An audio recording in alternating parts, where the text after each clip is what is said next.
কিতামপুরা নামের একটা গ্রাম ছিল, যেখানে আদিত্য পকোড়া বিক্রি করত।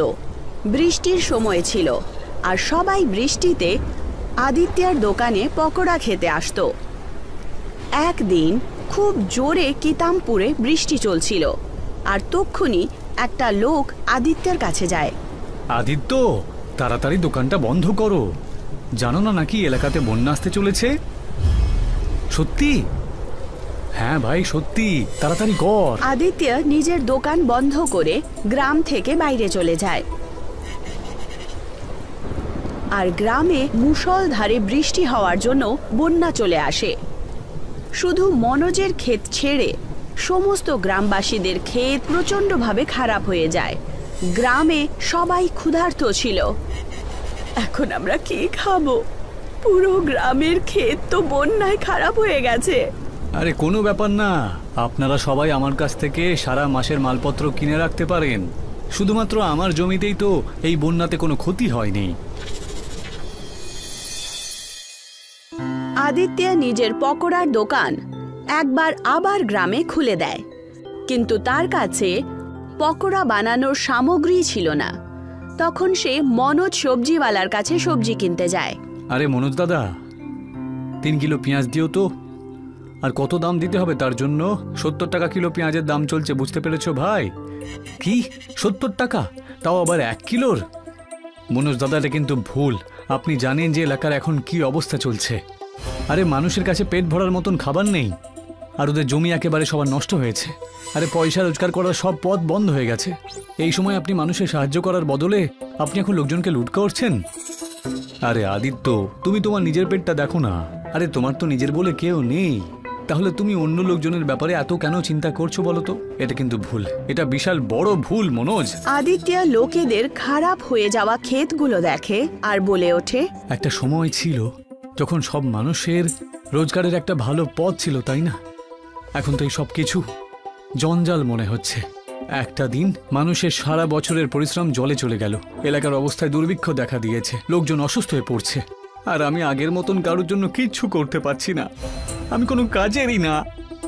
আদিত্য গ্রামের এই স্থিতি নিয়ে খুব মন খারাপ ছিল।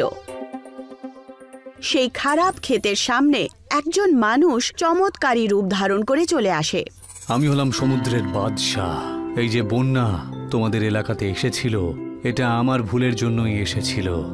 আমায় ক্ষমা করে দিও ভাই।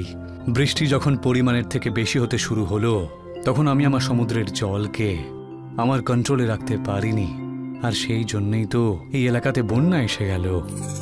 এখন লোকেদের কাছে এই এলাকাতে কিচ্ছু নেই খাবার মতন, আর ওদের জন্য আমি কিছুই করতে পারছি না। আমি আমার সাহায্যে তোমার কিছু করতে চাইছি, বুঝলে তো? তুমি বলো, তুমি এই এলাকাদের সাহায্য কেন করতে চাও? আমি আমার সারা জীবনটা একা একাই তো কাটাচ্ছি। এই এলাকার লোকগুলোকে ছেড়ে তো আমার আর কেউ নেই। এই এলাকার লোকজনই হলো আমার পরিবার। আমি জানি আদিত্য, পকোড়া বিক্রি করতে তুমি, তাই না? এখন আমি যে জিনিসটা তোমাকে দিচ্ছি তা দিয়ে এলাকার লোকজনকে তুমি সাহায্য করো, যতদিন না পর্যন্ত ওদের জীবন আবার হাসি খুশিতে ভরে ওঠে।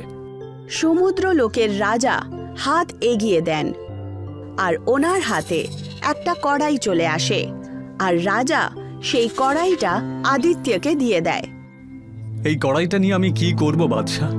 পকোড়া তৈরি করার জন্য পেঁয়াজ আর তেলেরও তো প্রয়োজন আছে, না হলে আমি পকোড়া বিক্রি করে তো এলাকার লোকজনকে সাহায্য কি করে করব? এটা কোনো সাধারণ কড়াই নয়। এতে তেল আর পেঁয়াজের কোনো দরকার নেই। এতে তুমি শুধু জল ঢেলে দিও, আর কোনো তরিতরকারি দরকার পড়বে না। বন্যায় ভেসে আসা পাথরগুলোকে এই কড়াইতে তুমি ঢেলে দিও, আর ওগুলো পকোড়া হয়ে যাবে।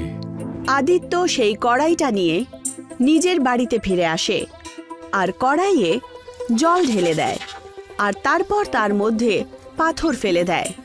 পাথর কিছুক্ষণ পর পকোড়ায় পরিবর্তিত হয়। এগুলো তো সত্যি সত্যি পকোড়া হয়ে গেল। কাল কি আমি এলাকার লোকজনকে এগুলো বিক্রি করতে শুরু করব, তাও আবার একদম সস্তায়। আদিত্য গ্রামে পকোড়া বিক্রি করা শুরু করে দেয়। তক্ষুনি ওখানে একজন লোক তার কাছ থেকে পকোড়া নিতে আসে। আমাকে কয়েকটা পকোড়া দিয়ে দাও খোকা, আমার একটা ছোট্ট মেয়ে রয়েছে, অনেকদিন হয়ে গেল ওকে খেতে দিতে পারিনি, ওর শরীরটাও ঠিক নেই। দেখো বাবা, সামান্য কিছু দাও না তুমি আমাকে। আরে আপনি একদম চিন্তা করবেন না, এই নিন। আর এর জন্য পয়সাও আপনাকে দিতে হবে না, আপনি শুধু নিজের আর নিজের মেয়ের খেয়াল রাখবেন, ঠিক আছে? এই নিন, এক প্লেট আপনি এখানে বসেই খেয়ে নিন। যেই মাত্র সেই লোকটা পকোড়া খায় তখন যেন সে একটা নতুন প্রাণ পেয়ে যায়। খাওয়া মাত্রই সে একেবারে স্বাস্থ্যকর হয়ে ওঠে। এ তো দেখছি জাদুর পকোড়া। এটা খেলাম আর আমার পিঠের ব্যথা কমে গেল একদম, আর এখন আমার খুব ভালো লাগছে। হ্যাঁ, এটা জাদুরই তো পকোড়া। এটা আমি পাথর দিয়ে তৈরি করেছি। এটা খাওয়ার পরে মানুষের রোগও ঠিক হয়ে যাচ্ছে। আদিত্য সেই লোকটাকে সমস্ত কথা বলে দেয়, আর আস্তে আস্তে সবাই আদিত্যের পকোড়ার দোকানে আসা শুরু করে দেয়। যে কেউ অসুস্থ থাকে তারা সবাই পকোড়া খাওয়ার পর ঠিক হতে শুরু করে। এই পকোড়াগুলো তো খুবই সুস্বাদু, যত খাও ততই কম মনে হয়, মন ভরেই না। ঠিকই বলেছ। তার উপর আবার এই পকোড়াগুলো আমার মেয়ের শরীর একদম ঠিক করে দিয়েছে। আমি আদিত্যর কাছে অত্যন্ত কৃতজ্ঞ। এমন বিপদের সময় ও আমাদের এলাকার লোকজনের জন্য অনেক উপকার করেছে। গ্রামে প্রত্যেক জায়গায় শুধু আদিত্যর জাদুই পকোড়ারই চর্চা হচ্ছিল।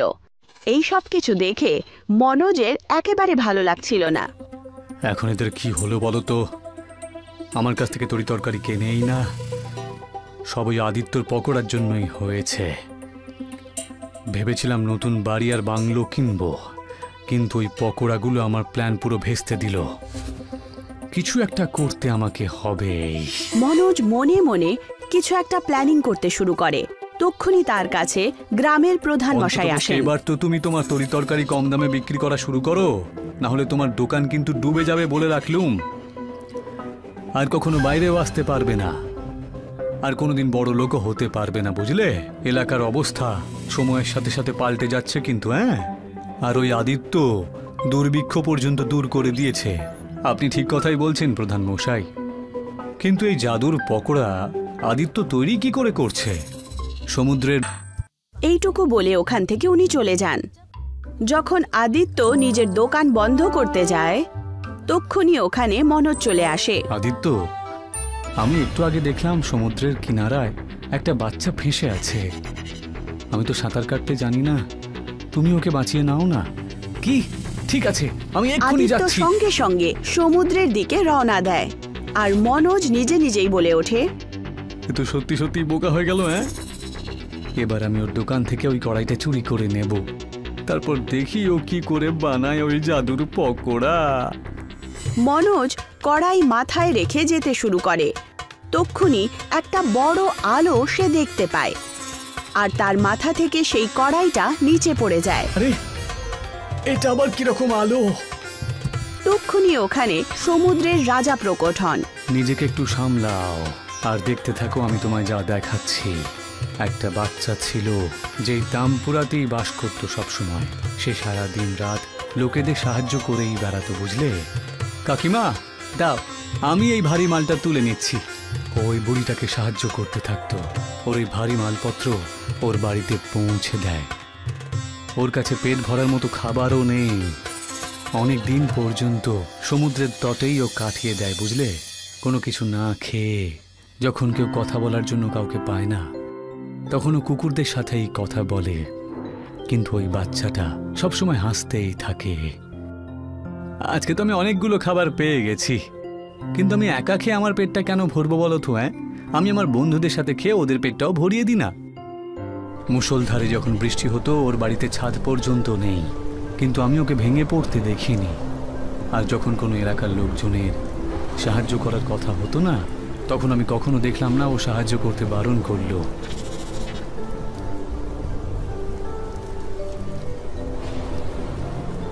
একদিন প্রধান ওর দিকে তাকায়, খুব বৃষ্টির মধ্যে। বাবা, তুমি এখানে কি করছো? এলাকার লোকজনের কাছ থেকে তোমার ব্যাপারে অনেক কথাই শুনেছি। তুমি নাকি গ্রামের সবাইকে খুব সাহায্য করো। আমার কাছে তো বাড়ি নেই প্রধান মশাই, আমার তো কেউ নেই, তাই আমি গ্রামের লোকজনকেই সাহায্য করে দিই। এ তুমি কি বলছো? তোমার কেউ নেই? আরে আমি আছি তো, আমাকে তোমার আব্বুই মনে করো খোকা। আচ্ছা, তোমার কি খেতে ভালো লাগে? আগে পকোড়া খেতে আমি খুব ভালোবাসি। এই গল্পটা হলো আদিত্যর, যার কাছে কিছুই ছিল না, কিন্তু যেটুকু ছিল সেসব দিয়েও লোকজনকে সাহায্যই করতো সবসময়। আর এক তুমি, যার কাছে এত কিছু থাকা সত্ত্বেও কাউকে সাহায্য করে না, তাই না? আমায় ক্ষমা করে দাও বাদশাহ। এবার যখন সবার জমিতে ভালো ভালো ফসল হবে, তোমার তখন ভালো হবে না। আবার যখন বৃষ্টি পড়বে, তখন তোমার জমির সব ফসল নষ্ট হয়ে যাবে, আর এলাকার লোকজনের জমি ফসল একেবারে ভরপুর হয়ে যাবে। মনোজ মন খারাপ করে ওখান থেকে চলে যায়। আদিত্য নিজের দোকানে আবার ফিরে আসে আর পকোড়া বিক্রি করা শুরু করে দেয়। আর প্রধান মশাই সমস্ত গ্রামবাসীদের সহমত নিয়ে গ্রামের নাম পিতামপুরা গ্রাম থেকে পকোড়া গ্রাম করে দেন। মুকুন্দের তাল গাছের বাগান ছিল। ও তাল গাছে উঠে তাল পাড়ত, আর তারপর এই তাল ব্যবসায়ীদেরকে বিক্রি করে টাকা রোজগার করত। আরে ভাই, এবার তুমি বেশি তাল দেওয়ার ব্যবস্থা করো, বাজারে তালের চাহিদা বেড়ে গেছে। ঠিক আছে স্যার, কাল থেকে বেশি তাল দেওয়ার চেষ্টা করব আমি। ঠিক আছে। মুকুন্দ আর ময়ূরীর একটা মেয়ে ছিল, মিনা। মিনা, কোথায় তুই? এক্ষুনি তো এখানেই ছিল, মনে হয় বান্ধবীদের সাথে খেলতে গেছে। কিন্তু তোমার ওকে দিয়ে কি দরকার? আরে ও তাল খেতে চেয়েছিল, তাই দেখ ওর জন্য কিছু টাটকা তাল পেড়ে নিয়ে এসেছি। তক্ষুনি মিনা, আরে বাহ, তাল! এই সবগুলো আমি খাবো। হ্যাঁ, তোর জন্যই এনেছি, আস্তে আস্তে খা। গ্রীষ্মকাল হোক বা বর্ষা, মুকুন্দ সব ঋতুতে তাল গাছে উঠত। একদিনের কথা, টানা 2 দিন ধরে বৃষ্টি থামছিলই না। ভগবান করুক এর বৃষ্টি তাড়াতাড়ি বন্ধ হয়ে যাক। আজকে গাছে সাবধানে ওঠো, সব ডাল ভেজা থাকবে। হ্যাঁ, সাবধানেই চড়বো। আমি কি নতুন নাকি? আমি জানি তুমি সব জানো, তাও খেয়াল রেখো। হ্যাঁ আমার শোনাবো, তুমি চিন্তা করো না, আমি যাব আর আসবো। ঠিক আছে। মুকুন্দ তাল গাছে উঠতে শুরু করলো আর এক এক করে সাবধানে তাল পাড়তে শুরু করলো। কিছু সময় কেটে গেল, তারপর হঠাৎ মিনা ওখানে পৌঁছলো। বাবা!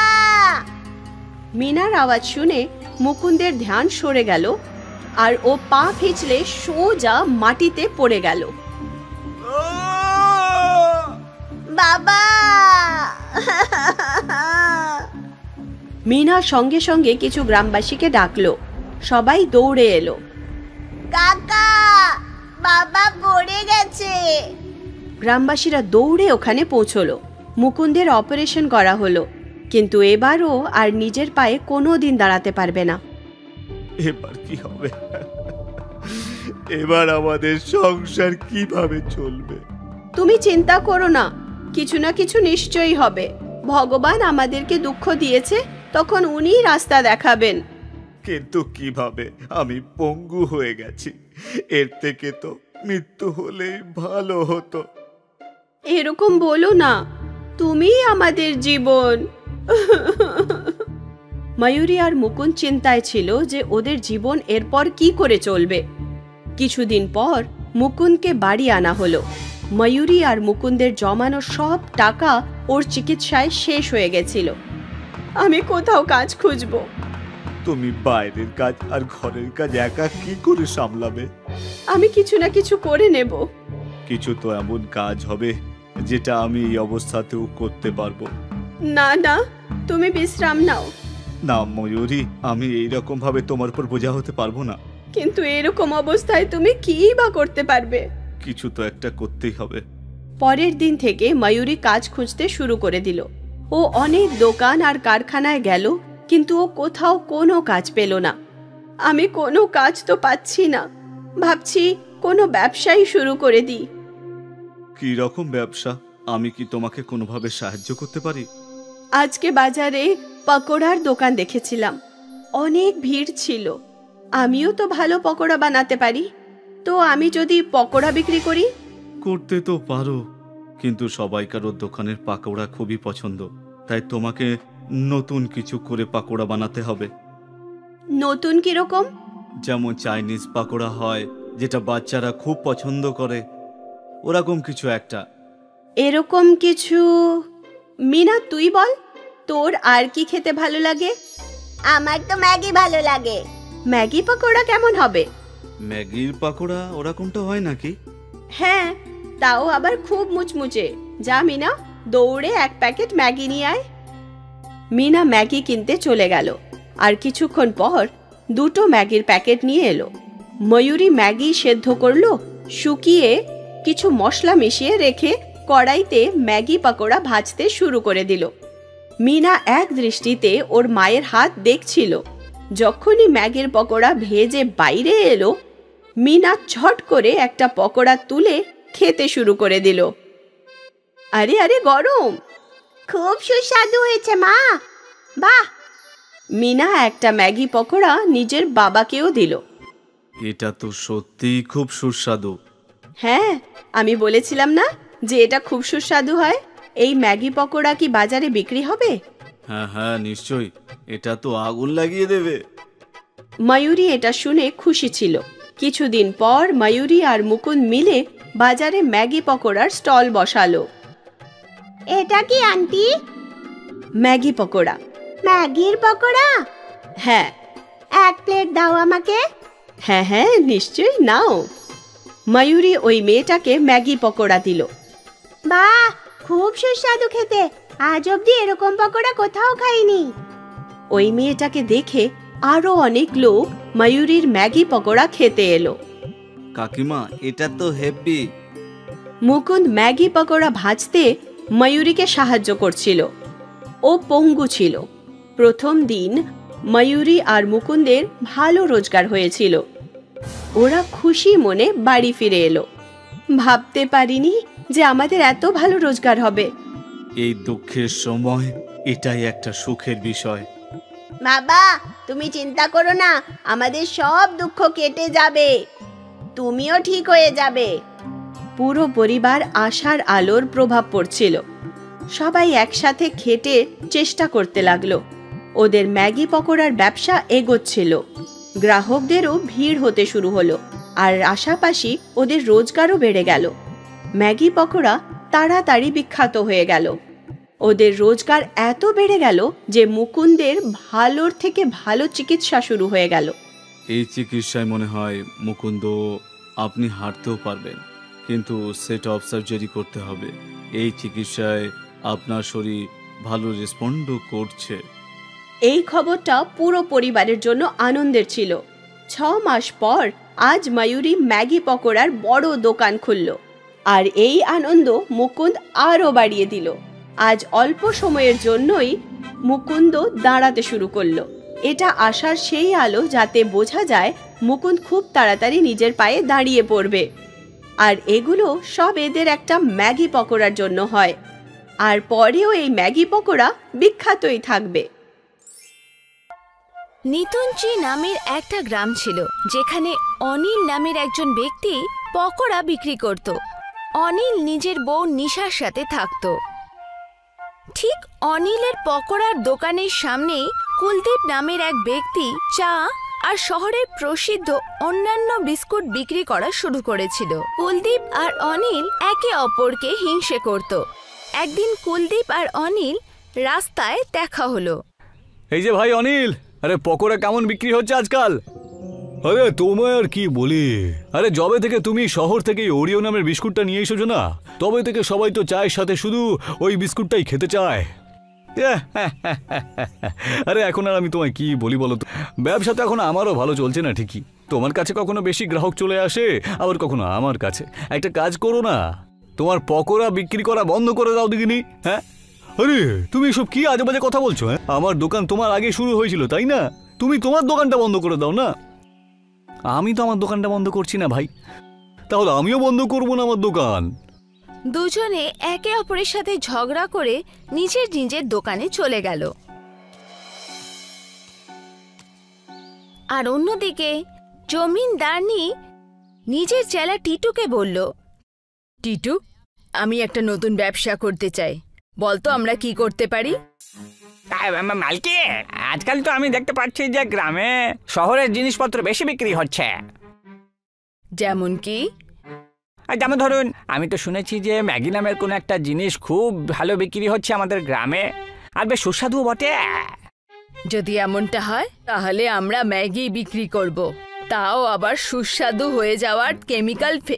যা টিটু, ম্যাগি সামগ্রী নিয়ে আয়, আর আমাদের গুল্লুর থেকে যে অন্য গ্রামে ওষুধ বিক্রি করে ওর কাছ থেকে খাবারকে সুস্বাদু বানানোর ওষুধ নিয়ে আয়। বাবা বাহ মালকিন, ব্যবসা এখনো শুরুই হলো না আর আপনি লোক ঠকানোর ব্যাপারটা একেবারে পুরোপুরি ভেবেও নিলেন বটে। আপনার সত্যি ধন্য কিন্তু, খুব লোভী মহিলা। চল ফুট, জানতে বলেছি সেটা গিয়ে নিয়ে আয়, বেশি কথা বলিস না। টিটু জিনিস কিনতে চলে গেল, আর সন্ধেবেলা অবধি সব জিনিস নিয়ে পৌঁছে গেল। পরের সকালে জমিদারনি ম্যাগি বিক্রি করা শুরু করলো। নিয়ে নাও ম্যাগি নিয়ে যা, না পকোড়া না বিস্কুট, ভালো ভালো ম্যাগি খাও আর শক্তিশালী হয়ে যাও। তখনই ওখান দিয়ে একজন মহিলা যাচ্ছিল, আর উনি ম্যাগির কথা শুনে সেখানে দাঁড়িয়ে গেল। আরে বাহ, আমি তো শুনেছি ম্যাগি শুধু শহরে বিক্রি হয়, কিন্তু এখন এই গ্রামেও বিক্রি হবে ম্যাগি। গ্রামে শুধু আমাকে ছেড়ে কেউ আর ম্যাগি বানাতে পারে না। যদি এমনটা হয় তাহলে দাও একটা ম্যাগি খাওয়াও দেখি। হ্যাঁ হ্যাঁ, এক্ষুনি খাওয়াচ্ছি। এই টিটু, 1 প্লেট ম্যাগি দিয়ে দে তো। টিটু ওই মহিলাকে 1 প্লেট ম্যাগি দিল, আর ওই মহিলা ওই ম্যাগিটা খেয়ে খুব খুশি হয়ে গেল। এটা তো খুবই সুস্বাদু, আমি এর আগে এত সুস্বাদু খাবার কখনো খাইনি। আজ থেকে প্রত্যেক দিন আমি 1 প্লেট ম্যাগি নিশ্চয়ই খাবো। ম্যাগি সত্যি খুব সুস্বাদু ছিল, কারণ জমিদারনি ওর ভেতরে সুস্বাদু খাবার বানানোর ওষুধ মিশিয়ে দিত।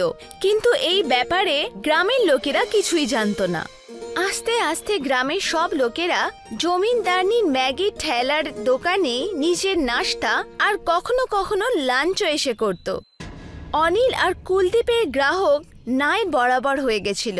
এই জন্য একদিন কুলদীপ অনিলের কাছে গিয়ে বলল, আর ওকে বলল, এই যে অনিল ভাই, কেমন ব্যবসা চলছে আজকাল তোমার?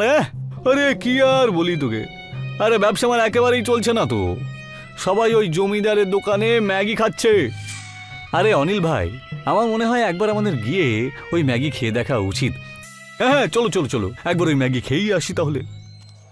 অনিল আর কুলদীপ দুজনেই জমিদারনির ম্যাগির দোকানে পৌঁছে গেল। যখনই ওরা পৌঁছালো, ওরা টিটুকে ম্যাগি বানাতে দেখল। টিটু সুস্বাদু বানানোর জন্য একটা ওষুধ ম্যাগিতে দিচ্ছিল। টিটু, এই ম্যাগিতে তুমি কি মেশাচ্ছ? কি ধরনের কেমিক্যাল এটা বটে? আরে ভাই, কিছু না, এটা হলো ম্যাগিটাকে খুবই সুস্বাদু করে দেয় আর কি। না না, আমি দেখলাম তুমি সুস্বাদু করার জন্য এই ওষুধটা ম্যাগির মধ্যে মিশিয়ে দিলে বটে।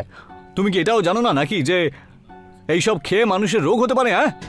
তখনই ওখানে জমিদারনি চলে এলো আর দুজনকে বলল, হ্যাঁ তো দিচ্ছি আমরা ওই ওষুধ, তাতে তোমার কি? কিন্তু এটা অন্যায়। হ্যাঁ তো কি, আমি এই গ্রামের সব থেকে ধনী ব্যক্তি, আমার কেউ কোনো ক্ষতি করতে পারবে না। যাও, যা করার করে নাও। সবাই এটাই ভাববে যে তোমাদের ব্যবসা ঠান্ডা পড়ে গেছে, এই জন্য আমার ওপর তোমরা দোষ দিচ্ছ। এখন যাও এখান থেকে, আমার অনেক কাজ আছে। অনিল আর কুলদীপ ওখান থেকে চলে গেল। ওরা দেখল যে অনিলের দোকানের কাছে একজন সাধু দাঁড়িয়ে আছেন। বাবা, আমায় কিছু খেতে দাও। বাবা, অনেক দূর থেকে যাত্রা করে এখানে এসেছি, কিছু খাবার দাও না।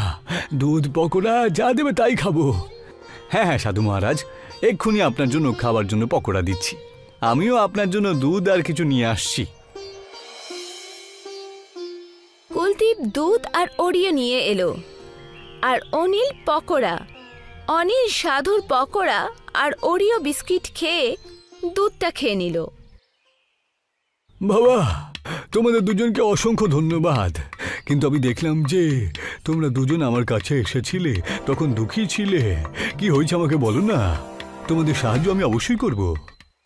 অনিল আর কুলদীপ নিত জমিদারনির সব কথা সাধুকে বলল, যেটা শুনে সাধু ওদের বলল, কোনো ব্যাপার না খোকারা, আমি তোমাদেরকে এমন একটা জিনিস দেব যেটা দিয়ে তোমরা দুজন ওই জমিদারিনীর থেকেও বেশি ভালো সুস্বাদু খাবার বানাতে পারবে, কিন্তু তোমাদের দুজনকে একসাথে কাজ করতে হবে। সাধু নিজের হাতটা আগে এগিয়ে দিল আর একটা মন্ত্র পড়তে লাগলো। মন্ত্র পড়তেই ওনার হাতের মধ্যে একটা জাদুই কড়াই এলো। ওই কড়াই ও অনিলকে দিয়ে ওকে বলল, এই কড়াইটা না, এই কড়াইতে জলও একদম তেলের মতন কাজ দেবে। এর মধ্যে তোমরা দুজন নিজের নিজের জিনিসপত্র একসাথে বিক্রি করো, ঠিক আছে? আর একসাথে বানিয়েও কিন্তু শুধু এগোতে থাকো আর উন্নতিও করো। আগে সাধু মহারাজ। সাধু নিজের রাস্তায় চলে গেল। কুলদীপ অনিলকে উড়িয়ে দিল আর ওটা কড়াইয়ে ফেলে ও ভাসতে লাগলো। অনিল ওই ওরিও পাকোড়া বাইরে বার করলো আর দুজনে মিলে ওটা খেতে শুরু করলো। ওই ওরিও পাকোড়া খুবই সুস্বাদু ছিল। আরে তো সত্যি সুস্বাদু রে। হ্যাঁ, যত তাড়াতাড়ি সম্ভব এগুলো আমাদেরকে বিক্রি করতে হবে, বুঝলি? অনিল আর কুলদীপ দুজনে ওরিও পাকোড়া বিক্রি করা শুরু করলো। পকোড়া পকোড়া, ওরিও পকোড়া, এটা খাওয়ার পরে কেউ কখনো পেটে হাত দিয়ে দৌড়াবে না, কারণ এটা হলো সুস্বাদু আর স্বাস্থ্যের জন্য খুব ভালো। খাও আমাদের পকোড়া। তখনই ওখান দিয়ে এক ব্যক্তি নিজের পেট ধরে যাচ্ছিল। ও ওরিও পাকোড়ার কথা শুনে দাঁড়িয়ে গেল আর বলল, আরে এটা আবার কি ভাইয়েরা? ওরিও পকোড়া, এর আগে তো আমি কখনো শুনিনি। আরে শোনোনি তো, একবার খেয়েই দেখো না। আর হ্যাঁ, তুমি এই পেট ধরে কেন বসে আছো বলো তো? আরে কি আর বলি বলো তো ভাই, পেটে খুব কষ্ট হচ্ছে আমার। এই গ্রামে অনেক লোকের এমন অসুবিধা শুরু হয়েছে, আর আমি তো একটা জিনিস বুঝতে পারছি না যে এই ওরিও পকোড়া খাবো নাকি খাবো না। আরে একবার খেয়েই দেখো না, হতে পারে তোমার পেটের যন্ত্রণা একেবারে ঠিক হয়ে যেতে পারে। আরে পকোড়া নাকি ওষুধ? হ্যাঁ, কই দাও দাও দাও, খেয়েই দেখি, একটা খাইয়ে দাও দেখি দেখি দেখি। কুলদীপ ওই ব্যক্তিকে এক প্লেট ওরিও পাকোড়া খাওয়ার জন্য দিল। যেই ওই ব্যক্তি ওরিও পাকোড়া খেলো, ওর পেটের ব্যথা একদম নিমেষে কমে গেল। আরে বাবা, এ তো সত্যিই দেখছি জাদুর ওরিও পকোড়া। এটা খাবার পরে আমার পেটের যন্ত্রণা চলে গেল যে। দাও ভাই, আরো এক প্লেট খাইয়ে দাও। কুলদীপ ওকে আরো একটা প্লেট পকোড়া দিল। গ্রামের লোকেরা অসুস্থ হয়ে পড়ল, যার জন্য সব লোকেরা অনিল আর কুলদীপের ওরিও পকোড়া খাওয়া শুরু করলো। আস্তে আস্তে জমিদারনির ম্যাগির গ্রাহক নাই বরাবর হয়ে গেল, যেটাতে রেগে গিয়ে জমিদারনি টিটুকে বলল, আরে এটা কি হলো? এত ভালো ব্যবসা চলছিল, হঠাৎ করে আমাদের গ্রাহক কমে কি করে গেল? মালকিন, আসলে আমাদের ম্যাগি খেয়ে খেয়ে লোকেদের পেটে রোগ হয়ে গিয়েছে, তো গন্ডগোল হয়ে গিয়েছে পুরোপুরি। আর তার আবার অন্যদিকে আবার ওরা দুজনে মিলে অদ্ভুত ধরনের পকোড়া বিক্রি করছে বটে। আর ওই ওই কি যেন ওরিও পকোড়া বটে। হ্যাঁ, ওরিও পকোড়া বিক্রি করছে মালকিন। ওটা খাবার পরে নাকি সমস্ত লোকেদের রোগ একবারে ঠিক হয়ে যাচ্ছে। এটা কি করে হতে পারে? ওরা কি কোনো জাদুর উপায়ে ওরিও পকোড়া তৈরি করছে? আগে মালকিন, আগে কড়াইতে ওরা পকোড়া তৈরি করে তো, আর অদ্ভুত জাদুর কড়াই। একটা সাধু আশীর্বাদ হিসেবে ওদের দুজনকে দিয়ে গিয়েছে। ওই কড়াইতে যে জিনিস বানানো হয় না, তার স্বাদ একেবারে অন্যরকম হয় গো, একেবারে সুস্বাদু খাবার হয়ে যায়, জানেন তো? আচ্ছা, যদি এরকমটা হয়, ওই কড়াইটা আমার কাছে থাকা উচিত। যখনই রাত হবে আমরা দুজনে ওখানে গিয়ে ওই কড়াইটা চুরি করে নেব। টিটু, আগে আপনি ছলনা করতেন, এবার চুরি করা শুরু করবেন তাহলে বটে। চুপ কর, যেরমটা বলছি সেরমটা কর। যখনই রাত হলো, রাতের অন্ধকারে জমিদারনি আর টিটু দুজনে অনিল আর কুলদীপের ওরিও পাকোড়ার দোকানের সামনে এলো।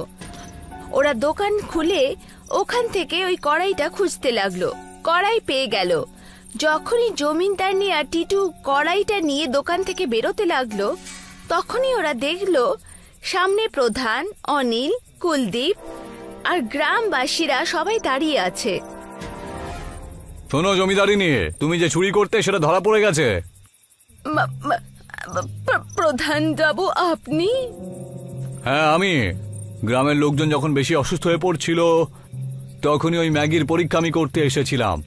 তখনই আমি তোমাকে তোমার চাকর পিটুর সাথে কথা বলতে শুনেছি। প্রধান মশাই, আমরা নিজের চোখে দেখেছি খাবার সুস্বাদু করার জন্য ওই ওষুধটা ম্যাগির মধ্যে ওরা মিশিয়ে দেয়, তারপরেই লোকজনের পেটে অসুখ হচ্ছে। তো প্রধানজি, এরকমটা কিছু নয়। এই চুরির অপরাধ থেকে আপনি আর ছাড়া পাবেন না। আর কড়াই চুরি করে নিয়ে যাচ্ছিলেন, তার জন্য আপনাকে ধরে ফেলেছি আমরা। কিন্তু লোভে তুমি এত অন্ধ হয়ে গেলে যে গ্রামের লোকজনের তুমি শরীর খারাপ করে দিলে। আরে কি করবে তুমি এত পয়সা নিয়ে? আরে মারা যাওয়ার পরে তুমি কি একটা কয়েনও সঙ্গে করে নিয়ে যেতে পারবে? তোমার কি একটা সাধারণ বুদ্ধি নেই নাকি? তোমাদের দুজনকেই, মানে তোমার চাকরটাকে এই গ্রাম থেকে একেবারে বের করে দেওয়া হলো। চলে যাও, আর যেন কখনো এই গ্রামে তুমি ফিরে আসবে না। প্রধান আর গ্রামবাসীরা জমিনদারনি আর ওর চেলা টিটুকে গ্রাম থেকে বাইরে বার করে দিল।